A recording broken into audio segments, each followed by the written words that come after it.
नमस्ते दोस्तों, मैं फिर से सभी 10वीं के छात्रों का मेरे YouTube चैनल पर स्वागत करता हूं। दोस्तों, आज हम देखेंगे पहली इकाई का अगला पाठ छठा, गिरिधर नागर।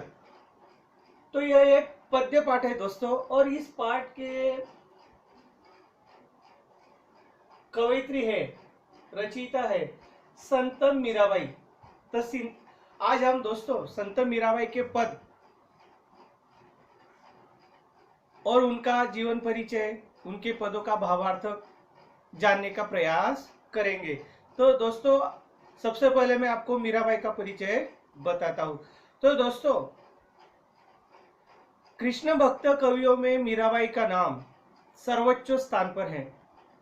मीरा का जन्म राजस्थान में मेड़ता के निकट कुंडकी ग्राम के प्रसिद्ध राज परिवार में 1498 ईस्वी सन में हुआ था। दोस्तों, उनके पिता का नाम रतन सिंह था। मीरा का विवाह केवल 12 वर्ष की आयु में चित्तौड़ के राजा राणा सांगा के पुत्र कुंवर भोजराज के साथ हुआ था। दुर्भाग्यवश विवाह के 7-8 वर्ष बाद ही मीरा पर वैधव्य के दुख का पहाड़ टूट पड़ा। मीरा के बचपन में ही उनकी माता का देहांत दोस्तों हो गया था, और वे बचपन से ही कृष्ण भक्ति किया करती थी। दोस्तों, मीरा बाल्यकाल से ही कृष्णा भक्ति में लीन रहती थी, पर पति के मृत्यु के बाद तो मीरा ने अपना सारा जीवन कृष्ण भक्ति में ही लगा दिया। वे साधु संतों के सत्संग में रहने लगी। शीघ्र ही उनकी ख्याति दूर दूर तक फैल गई। राजघराने की एक रानी का साधु संतों से मिलना जुलना और कीर्तन करना उनके परिवार वालों को अच्छा नहीं लगा। उन्हें तरह तरह की यातनाएं दी गई। अंत में तंग आकर मीरा ने मेवाड़ छोड़ दिया और मथुरा व वृंदावन की यात्रा करते हुए द्वारिका जा पहुंची। वहां वे भगवान रणछोड़ की आराधना में लीन हो गई। दोस्तों, मीराबाई लौकिक बंधनों से पूर्णतः मुक्त होकर निश्चिंत भाव से साधु संगति और भगवान कृष्ण पूजा उपासना में अपना समय व्यतीत करने लगी। वे कहती है, ऐसी परिस्थिति में मीरा गा उठी, देखो मेरे तो गिरधर गोपाल दूसरा न कोई, जाके सिर मोर मुकुट मेरे पति सोई। तो मीराबाई ने ऐसा जीवन जीना शुरू किया। अपना लौकिक सुहाग मिटा तो मीरा ने अलौकिक सुहाग पा लिया, यानी भगवान कृष्ण के रूप में। वह तो पग घुंघरू बांध मीरा नाचीरे की अवस्था में आ गई। देवर राणा विक्रमादित्य ने जहर का प्याला भेजा और मीरा उसे गिरधर का चरणामृत समझकर पी गई। ऐसा अनुमान है कि मीरा ने 1546 में ईस्वी सन के आसपास अपना नश्वर शरीर त्यागा था। उनका देहांत हो गया था। तो दोस्तों, आज हम देखते हैं उनके ही पद। पहला पद है, देखते हम। तो दोस्तों, देखते हम पहला पद। मीराबाई देखो क्या कहती है, मेरे तो गिरिधर गोपाल, मेरे तो गिरिधर गोपाल दूसरा ना कोई, जाके सिर मोर मुकुट मेरो पति सोई। छाड़ी दई कुल की कहानी कहा करी है कोई, छाड़ी दई कुल की कहानी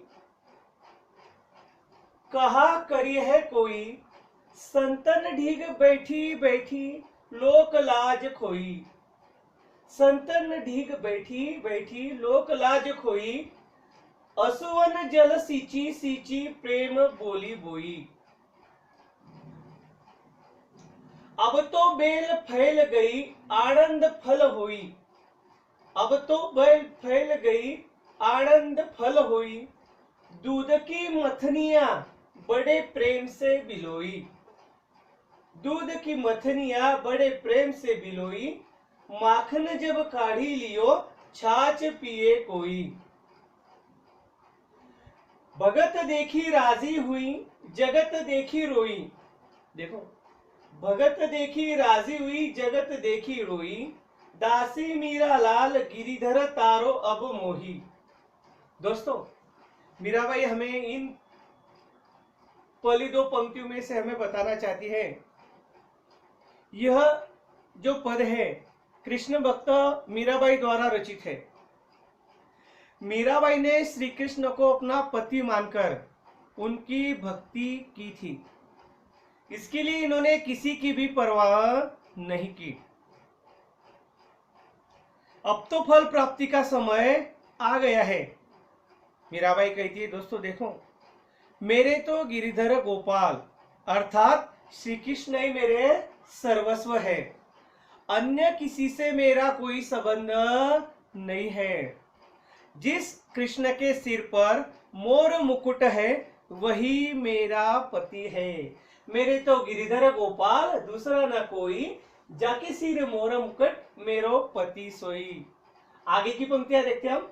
छाड़ी दई कुल की कहानी, छाड़ी दई कुल की कहानी, कहा करिए है कोई। देखो, मीराबाई कहती हमें, मैं श्री कृष्ण को ही अपना पति या रक्षक मानती हूँ। इस भक्ति के लिए मैंने अपने माता पिता, भाई, बंधु आदि सभी को छोड़ दिया है। मैंने तो अपने वंश परिवार की मर्यादा का भी त्याग कर दिया है। अब मेरा कोई कुछ नहीं कर सकता, अर्थात मुझे किसी की चिंता नहीं है। आगे देखो, वे कहती है, संतन डीग बैठी बैठी लोक लाज खोई, असुवन जल सींची सींची प्रेम बेली बोई। दोस्तों, वे आगे बताना हमें चाहती है कि मैंने तो लोक लज्जा को खोकर संतों के निकट बैठना स्वीकार कर लिया है। ढीग, ढीग यानी उनके सानिध्य में। देखो, वे कहती है मीराबाई हमें इन पंक्तियों में से कि मैंने तो लोक लज्जा को खोकर संतों के निकट बैठना स्वीकार कर लिया है। साधु संत के पास बैठने से यदि लोक लज्जा जाती है तो भले ही चली जाए, मुझे कोई अंतर नहीं पड़ता। मैंने तो अपने आंसू रूपी जल से प्रभु प्रेम रूपी बेल को बोया है। अब तो यह प्रेम बेल फलने फूलने लगी है और इसमें आनंद रूपी फल अब आ रहे हैं। देखो दोस्तों, वे कहते कि मैंने भाई को छोड़ा, माता पिता छोड़े, अपना समाज छोड़ा, अपना वंश परिवार छोड़ा, इन सबको मैंने त्याग दिया और मेरा अब सर्वस्व कौन है? मेरे परम प्रिय, मेरे दास, मेरे पति भगवान कृष्ण। मैंने अब भगवान कृष्ण को ही मेरा पति मान लिया है। और मीराबाई जब मेवाड़ छोड़ देती है और साधु संतों के साथ सत्संग करने लगती है, मंदिरों में भजन गाने लगती है, कीर्तन करने लगती है, तो वे भक्ति में इतनी तल्लीन हो गई कि सब उसने छोड़ दिया, उसका त्याग कर दिया। और वे आगे कहती है कि अब जो मैंने भक्ति की है, अपना सर्वस्व नौछावर करके, सबको भूल के, अब उस भक्ति को अब मीठे मीठे फल लगने लगे हैं, मेरे सारे दुख दर्द दूर होने लगे हैं। देखो आगे कहती है मीराबाई, अब तो बेल फैल गई आनंद फल हुई, दूध की मथनिया बड़े प्रेम से बिलोई, माखन जब काढ़ी लियो छाछ पिए कोई। देखो, अब तो बेल फैल गई आनंद फल हुई। जो भक्ति मार्ग मैंने स्वीकारा है, जो मैंने रास्ता चुना है, अब वह रास्ते में, अब मैंने जो बेल बोई है कृष्ण भक्ति की मेरे हृदय में, अब उसको क्या होने वाले है? मधुर फल लगने वाले, इसमें मुझे आनंद मिलने वाला है। दूध की मथनिया बड़े प्रेम से बिलोई, माखन जब काढ़ी लियो छाछ पिए कोई। वे आगे कहती है, देखो दोस्तों, मीराबाई कहती है कि मैंने दूध की मथनिया यानी जीवन रूपी दूध को प्रभु प्यार से मथने की क्रिया को बड़े प्रेम से बथा है। इसमें दही यानी जीवन को मथकर घी जीवन सार तो निकाल लिया और छाछ यानी विकार को छोड़ दिया है। देखो, मीराबाई भौतिक जगत से अब परे हो चुकी है। भौतिक जगत में अगर हम जीते हैं तो भोग लालसा हमें विराजित रहती है। मीरा ने क्या किया, अपनी जिंदगी में जो भौतिक लालसा थी, भौतिक सुख थे, वे सब त्याग कर दिया और वे सन्यासी बनकर, तपस्वी बनकर, एक जोगिनी की तरह मंदिरों में, मठों में कृष्ण भक्ति करने लगी। वहां पर रहने लगी, कीर्तन करने लगी, भजन करने लगी, सत्संग करने लगी, साधु संतों के साथ पर्यटन करने लगी। वे कहती है कि मैंने इस भौतिक जगत से नाता तोड़ दिया है। अब मुझे जीवन का मर्म समझ में आ गया है। जो सार रहता है जीवन का, वह सार कौन सा है? अब मुझे किसी में दिलचस्पी नहीं है। मुझे सिर्फ अब कृष्ण भक्त में मेरी रुचि रह गई है। मैं सब विकार मेरे, सारे दुख मेरे, मैं भूल चुकी हूं। देखो आगे वे कहती है, भगत देखी राजी हुई, जगत में देखी रोई, दासी मीरा लाल गिरिधर तारो अब मोही। वे कहती है, देखो इस पद की आखिरी पंक्तियों में कि भगत देखी राजी हुई, जगत देखी रोई, दासी मीरा लाल गिरिधर तारो अब मोही। वे कहती है कि देखो,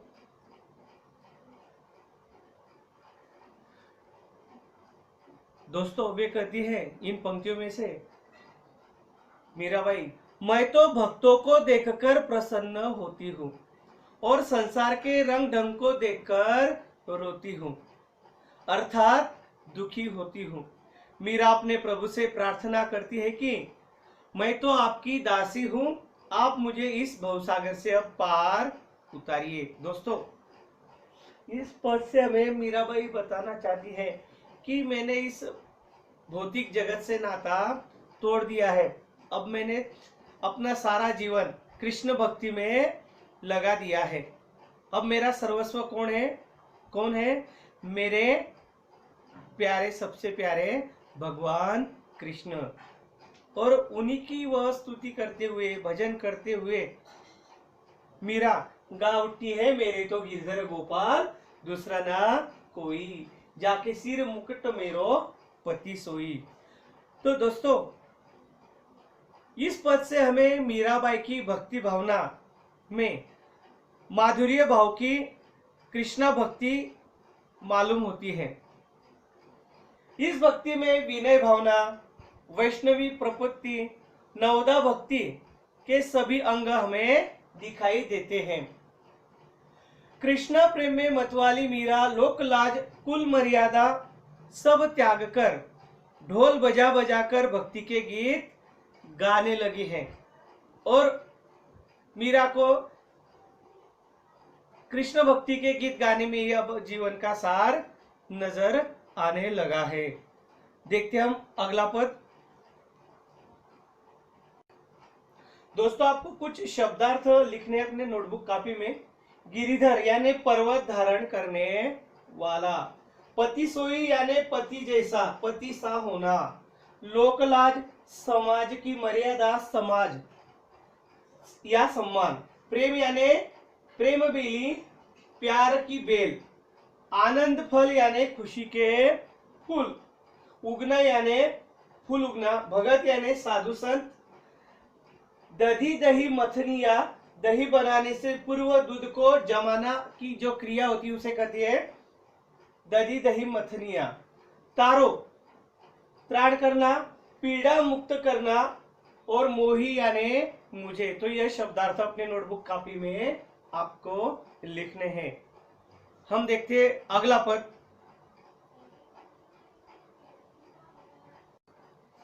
दोस्तों, अगला पद देखते हैं हम।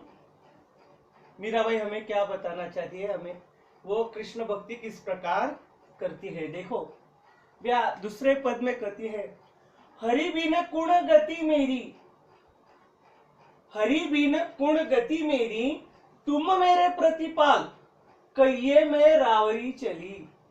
आदि अंत निज नाव, तेरो हिमाए फेरी, बेर बेर पुकार कहू, प्रभु आरती है तेरी।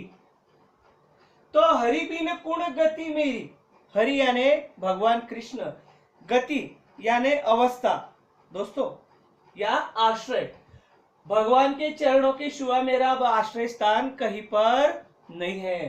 तुम मेरे प्रतिपाल, प्रतिपाल यानी पालन करने वाले, रावरी यानी आपकी, चेली यानी दासी, आदि अंत निज नाव, नाव यानी नाम, बेर बेर बार बार, आरती यानी तीव्र लालसा। तो दोस्तों मीराबाई हमें इस पद से बताना चाहती है, वे अपने भगवान कृष्ण के प्रति भक्ति भावना जो उनमें अलोट रूप से भरी हुई है, वो यहाँ पर वह प्रदर्शित करती है। वे बताना चाहती है, वे कहती है कि मैंने अपने जीवन का सब कुछ श्री कृष्ण को मान लिया है और इस संसार में मेरी एक ही गति या लक्ष्य है, मेरा एक ही ध्येय है, वह है हरि में समा जाना। दोस्तों मीरा जी का हरि का दासत्व स्वीकार करके वह प्रभु को कहती है कि मैं आपकी आज से दासी हूं, तुम ही मेरे पालन करने वाले हो, तुम ही मेरे रक्षक हो, आज से मैं तुम्हारे चरणों की दासी हूं और आपकी मैं सेवा, मेरे जब तक सांस चलती है तब तक मैं आपकी सेवा करती रहूंगी, आपका नाम लेते रहूंगी। वे आगे बताती हैं, आठों पहर यानी हर पल मेरा हृदय हे कृष्ण तेरे ही नाम का जप करता है। देखते हैं हम आगे क्या करते हैं। यो संसार विकार सागर बीच में घेरी, यो संसार विकार सागर बीच में घेरी, यो संसार सागर बीच में घेरी। तो दोस्तों नाव फाटी प्रभु पाल बांधो बुड़त है बेरी। तो बेरी यानी बुढ़ा, बेड़ा या नौका, और आरती यानी तीव्र लालसा। दोस्तों नाव फाटी प्रभु पाल, तो प्रभु का नाम लेते लेते अगर मेरी जीवन की नैया डूबती है तो डूबने दो। बिरहनी पीव की बाट जो राख लियो नेरी, नेरी यानी पास निकट। दासी मीरा राम रटत है मैं शरण हूं तेरी, यानी मैं जिंदगी के अंतिम क्षणों तक, पलों तक भगवान आपका स्मरण करती रहूंगी, मैंने आपको अपना भगवान मान लिया है। वे कहती है हमें कि हे प्रभु यह दासी मोह भरे स्वार्थी संसार के दुनिया के भाव सागर के बीच फंसी हुई है। यह मेरी आस्था विश्वास जिजीविषा की नाव के पाल फटे हुए हैं। अब ऐसा लगता है कि यह दासी अब इस समुद्र में डूबकर मर जाएगी। देखो दोस्तों जब तक हम जीवित रहते हैं हमारी अभिलाषा कभी, इच्छा कभी समाप्त नहीं होती। मीराबाई यही भाव इस पद के माध्यम से हमें बताना चाहती है। वे आगे कहती कि देखो हे प्रभु जल्दी करो, आकर मुझे इस भौतिक जगत सागर से बाहर निकालो, इस दुनिया से मुझे बचा लो, ये दुनिया मेरे कुछ काम की नहीं है, मेरा अब तुम ही सहारा हो, तुम आओगे इस विश्वास से बार बार तुम्हारे लिए समर्पित होने की प्रबल इच्छा हृदय में जाग रही है। अब यह दुख या दुखों का बेड़ा मुझे से सहा नहीं जाता। तुम्हारी यह दासी प्रभु तेरे नाम को रटते हुए तुम्हारे यानी भगवान कृष्ण मेरे प्रियतम तुम्हारे आने की मैं बाट जोह रही हूं। जल्दी करो प्रभु, मैं तेरे चरणों में समर्पित होना चाहती हूँ। मैं तुम्हें तुम्हारे शरण में आ रही हूँ, तुम ही मेरी अंतिम गति हो। तुम ही मुझे इस बार बार जन्म की अवस्था से छुटकारा दिला सकते हो।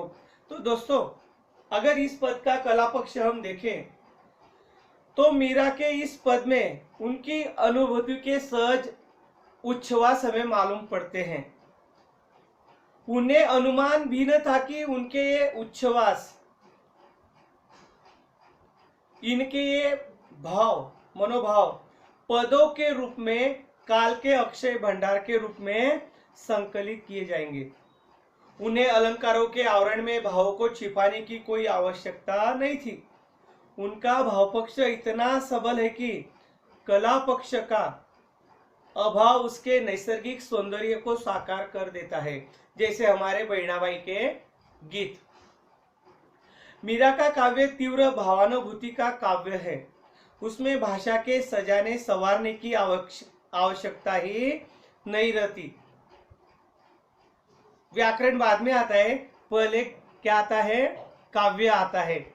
फिर उसमें क्या करता है, व्याकरण के नियम में उसे उसका स्पष्टीकरण करना पड़ता है। लेकिन मीराबाई इन दोनों के ऊपर है। आगे देखते हैं हम अगला पद। दोस्तों, आखिरी पद हम देखते हैं गिरिधर नागर का। मीराबाई कहती है, देखो, फागुन के दिन चार होरी खेल मना रे, बिन करताल पखावज बाजे, अणहिद की झनकार रे, बिन सुर राग छतीसु गावे, रोम रोम रणकार रे, सील संतों की केसर घोली, प्रेम प्रीत पिचकार रे, उड़त गुलाल लाल भयो अंबर, बरसत रंग अपार रे, घटके पट सब खोल दिए हैं, लोक लाज सब डार रे, मीरा के प्रभु गिरिधर नागर, चरण कवल बलिहार रे। तो फागुन के दिन चार होरी खेल मना रे। तो दोस्तों, बिन करताल पखावज बाजे, फागुन महीने में मास में होली का त्योहार आता है। रंगों के साथ होली त्योहार मनाया जाता है। होली त्योहार का वर्णन कवि मीराबाई ने इस पद के माध्यम से इस पद में किया है। तो पखावज बाजे, पखावज यानी एक प्रकार का बाजा होता है। अनहद की झनकार रे, बिन सुर राग छतीसु, छतीसु यानी सर्वश्रेष्ठ बढ़िया, छतीसु गावे श्रेष्ठ राग, रोम रोम रणकार रे, सील संतोष की केसर घोली, संतोष यानी मन का संतोष, केसर घोली, प्रेम प्रीत पिचकार रे, उड़त गुलाल लाल भयो अंबर, अंबर यानी गुलाल, अंबर यानी आकाश, सॉरी, बरसत रंग अपार रे, अपार यानी विपुल प्रमाणात, आपण त्याला पुष्कळ प्रमाणात म्हणतो। अपार यानी अपरंपार, घटके पट सब खोल दिए हैं, लोक लाज सब डार रे, मीरा के प्रभु गिरिधर नागर, चरण कवल बलिहार रे। बलिहारना यानी निछावर होना, कवल यानी पैर, कमल, राग यानी सुर, अंबर यानी आकाश। तो देखते हैं इस पद का अर्थ दोस्तों हम। तो इस पद में होली के माध्यम से सहज समाधि का मीराबाई ने चित्र खींचा है और ऐसी समाधि का साधन प्रेम पराभक्ति को बताया गया है। दोस्तों, प्रस्तुत पद में कवयित्री मीराबाई जी ने अपनी आध्यात्मिक साधना को होली के फागुन के रूप में निरूपण करते हुए, देखेंगे हम फागुन के दिन चार होली खेल मना रहे, तो इस पद के माध्यम से उन्होंने अपने भगवान कृष्ण के प्रति अपना समर्पण भाव को प्रतिपादित किया है।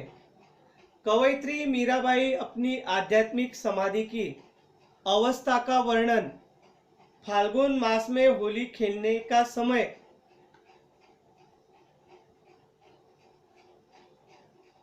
फाल्गुन मास में होली खेलने का समय अत्यल्प होता है।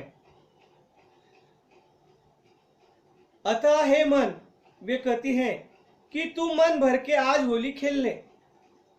अभिप्राय या अर्थ यह है कि हमारा जीवन अस्थायी है, कभी भी कुछ हो सकता है। जीवन अपना अस्थायी है तो आज जी भर के होली रंग उड़ो ले। जीवन अपना अस्थायी है, इसलिए भगवान कृष्ण से पूर्ण रूप से तू प्रेम कर ले। वे कहती है कि जिस प्रकार से होली के उत्सव पर नाच गाना आदि का आयोजन होता है, उसी प्रकार ध्यानावस्था में मुझे ऐसा प्रतीत होता है कि करताल, पखावज आदि बाजे बज रहे हैं और अनहद नाद यानी ब्रह्मनाद का स्वर सुनाई दे रहा है, जिससे मेरा हृदय बिना स्वर और राग के अनेक रंगों का आलाप करता रहता है। यानी हृदय की झंकार, हृदय में उनके कृष्ण भक्ति का संगीत बज रहा है। वे कहती है कि हे प्रभु, मेरा रोम रोम भगवान कृष्ण के प्रेम में डूबा रहता है। आगे वे हमें बताती है, कहती है कि मैंने प्रिय कृष्ण से होली खेलने के लिए शील और संतोष रूपी केसर का रंग बोला है और मेरा कृष्ण प्रेम ही होली खेलने की पिचकारी है, जिसके द्वारा फेंके हुए रंग से और उड़ाती हुई गुलाल से सारा आकाश लाल हो गया है। दोस्तों, वे कहती है, अर्थात मीराबाई हमें कहती है कि मेरे हृदय में पूर्ण रूप से लाल यानी अनुराग अथवा प्रेम का रंग भर गया है। भाव यह है कि संतोष और शील को अपनाकर मैंने भगवान कृष्ण से प्रेम करना आरंभ कर दिया है।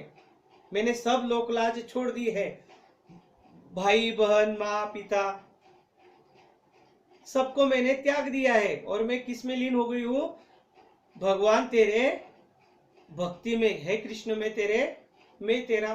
मैं तुझे मेरा सर्वस्व अर्पण करती हूँ। और मैंने भगवान कृष्ण से प्रेम करना आरंभ कर दिया है, सबको त्याग कर, और उस प्रेम में मग्न होकर मैंने भगवान को अपना सर्वस्व अर्पण कर दिया है। अब मुझे लोक लाज का कोई डर नहीं है, इसलिए मैंने हृदय विकारों को दूर कर हृदय रूपी घर के दरवाजे खोल दिए हैं। अब प्रियतम के दर्शन में किसी प्रकार की बाधा नहीं रही है। वे मेरे कृष्ण प्रियतम कृष्ण के सानिध्य का मुझे अनुभव आता है। मैं अनुभव करती हूँ कि मेरे प्रियतम कृष्ण स्वयं ही मेरे हृदय रूपी घर में होली खेलने आए थे और वह स्त्री अपने प्रेमी की सच्ची प्रेयसी है तथा सच्चे प्रेम की यही पहचान है। अंत में मीराबाई कहती है कि मेरे हृदय रूपी घर में मेरे प्रियतम कृष्ण स्वयं होली खेलने के लिए आज आए हैं।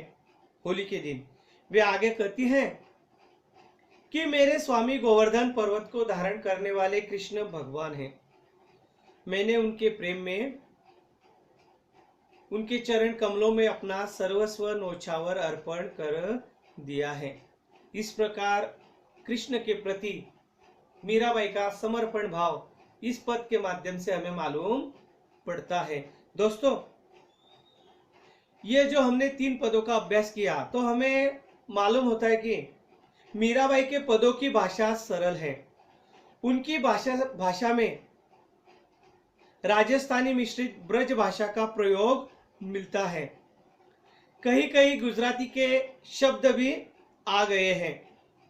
यानी ब्रज भाषा हिंदी की उपभाषा है और राजस्थानी मिश्रित ब्रज भाषा में उन्होंने यह पदों की रचना की है। कई कई पर गुजराती भाषा के शब्द भी आ जाते हैं।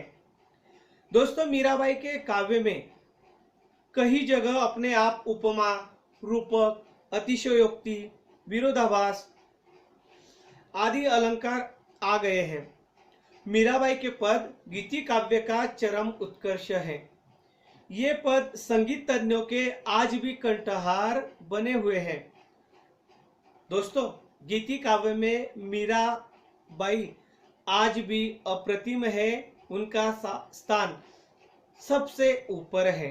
आज भी उनके जो पद हैं, जो गीत हैं उन्होंने रचे हुए, आज भी बड़े चाव से, बड़े अभिरुचि से गाए जाते हैं।